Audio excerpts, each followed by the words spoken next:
SK Ilias Ali আপনি লিখেছেন, আমি দুইটা জুম্মাবারে খতিব সাহেবকে দেখলাম একই খুতবা পড়তে, এটা কি ঠিক নাকি ভিন্ন ভিন্ন খুতবা পড়া উচিত? আমি একজন ছাত্র, আমার সকল খরচ আমার বাবা মা দেন। আমি আমার খরচ থেকে বাঁচিয়ে নিয়মিত দান সাদকা করার চেষ্টা করি। এসব দানের সব আমি পাবো নাকি আমার বাবা পাবেন, যেহেতু এই টাকার প্রকৃত মালিক আমার বাবা?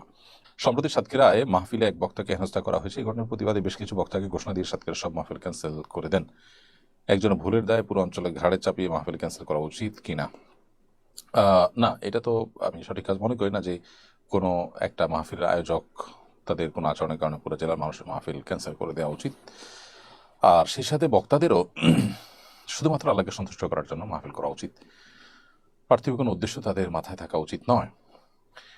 কোনো এলাকাতে দাওয়াতি কাজ করতে গিয়ে দায়ী নির্দোষ হয়েও যদি হেনস্থার শিকার হন, তারপরে তো সেখানে দাওয়াত নিয়ে আমাদের যেতে হবে। আমাদের প্রিয় নবী সাল্লাল্লাহু আলাইহি সাল্লাম তিনি তাইফের মানুষের কাছে দাওয়াতে নিয়ে গিয়ে সেখানে হেনস্থার শিকার হয়েছেন। তাই বলে তারা সেখানে দাওয়াতের কাজ বন্ধ করে দেননি। হ্যাঁ, আপনি হয়তো বলবেন যে তারা তো মুসলিম ছিলেন, এরা তো মুসলিম। মুসলিম হোক আর অমুসলিম হোক, দাওয়াতের কাজ করা আমাদের দায়িত্ব। আমার দায়িত্ব পালন আমি করব।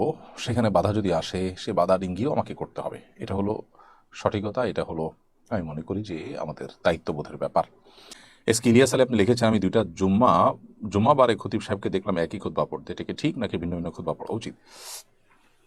জুমার দ্বিতীয় খুতবা যেটা, এটা তো একই খুতবা থাকবে, সেটা ঠিক আছে। আর প্রথম খুতবা যেটা, সেটা আসলে পরিবর্তন হবে। সেটা পরিবর্তন হওয়াটা উত্তম, কারণ প্রত্যেক জুমাতে আলাদা আলাদা বিষয়ে খুতবা দেওয়া উচিত। যেহেতু আমাদের দেশে খুতবা আরবিতে দেওয়া হয় এবং অডিয়েন্সের বেশিরভাগ খুতবা বোঝেনি না, এই জন্য আসলে খুতবা পরিবর্তন করা না করাতে তেমন কোনো পার্থক্য হয় না। তবে এর সাথে ওই জুমার নামাজ সহি হওয়া, বিশুদ্ধ হওয়া কিংবা না হওয়ার কোনো সম্পর্ক কিন্তু নেই। জাস্ট উত্তম অনুত্তমের ব্যাপার আমরা বলেছি। আমি একজন ছাত্র, আমার সকল খরচ আমার বাবা মা দেন। আমি আমার খরচ থেকে বাঁচিয়ে নিয়মিত দান সাদকা করার চেষ্টা করি। এসব দানের সব আমি পাবো নাকি আমার বাবা পাবেন, যেহেতু এই টাকার প্রকৃত মালিক আমার বাবা? আপনার বাবা যদি আপনাকে খরচের টাকা দেন, সেখান থেকে বাঁচিয়ে আপনি যদি দান করেন, তাহলে তার সব আপনি পাবেন মূলত। পাশাপাশি একই ভালো কাজে কয়েকজন মানুষের বিভিন্নভাবে ইনভলভেশন থাকলে উভয়কে বা সবাইকে আল্লাহ সুবহানাহু ওয়া তাআলা সব দান করেন। সেক্ষেত্রে আপনার বাবা এখানে উপার্জন করে টাকাটা আপনাকে দিয়েছেন এবং ভালো কাজে আহ, তারও ভূমিকা এখানে রয়েছে।